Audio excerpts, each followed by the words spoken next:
good fun. Days like these are great. You get the whole industry together, and to have, companies and corporations like Interbet and Cape Racing who are so generous with sort of time and energy into making a day like this possible is it's fantastic for everyone.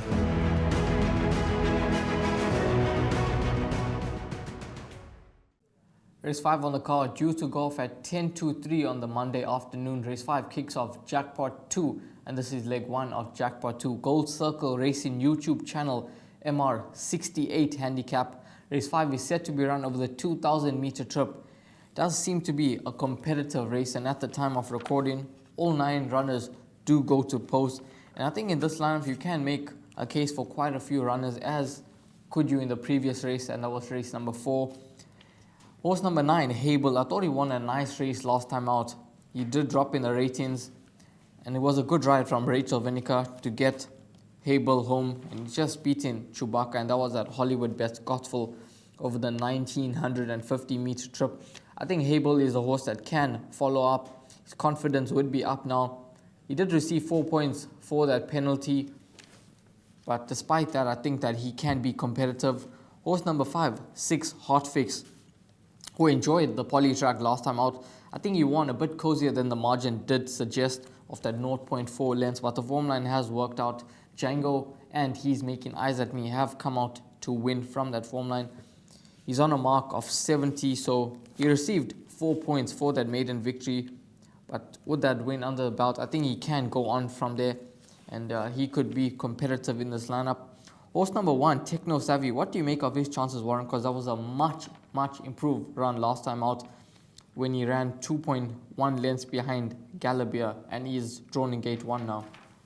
I was very, very happy to see Techno Savvy bounce back to, I say near best, because his best would be when he would be in the winner's enclosure. So he bounced back to very near best, finishing second to Gallabia, as you've mentioned. Had a valid excuse, cast a shoe in the running. Gate 1, Warren Kennedy keeps the ride. Lots to like about Techno Savvy, and I think he's a huge runner. He's not my first choice, he's my second choice, but if he were to win, I wouldn't be shocked. We all know I'm an exacta player. I'm going to be taking some boxed exactas.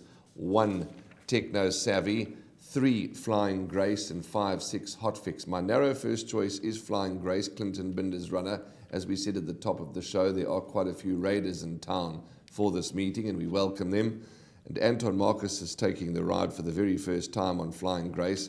And although it's been 460 days since he's last won, I think that Flying Grace is ready to win his next career start. So for me, Flying Grace is my first choice. You asked the question, and I know I've gone on a bit about Techno Savvy. Big runner, strong each way chance for Peter Muscat's horse, Stephen Chetty and Mr. Govan Dasami. So 1, 3, 5 boxed for me, but Flying Grace is my narrow first choice. I'm going to go for horse number 9, Hable, to possibly get the better of the 5, 6 Hotfix. I'll throw in horse number 7, Final Occasion, the 2, Rocky Coast as well. Rocky Coast on his day, I think he's capable of winning a race of this nature. So those would be my numbers in terms of the jackpot.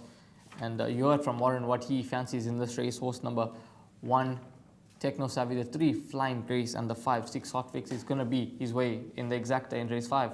Absolutely, Rahil. So we're a little different. In fact, we're quite different in the 5th race, and that's fine because we have a difference of opinion.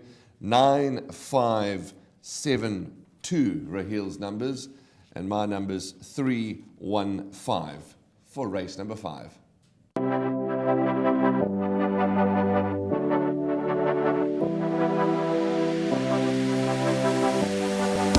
The betting, the not so much anymore, is more down to my own fault. I need to get studying again to get the edge back. But yeah, it's a great product. I love the exchange. It's really, in my opinion, one of the better bookmakers, if not the best bookmaker out there.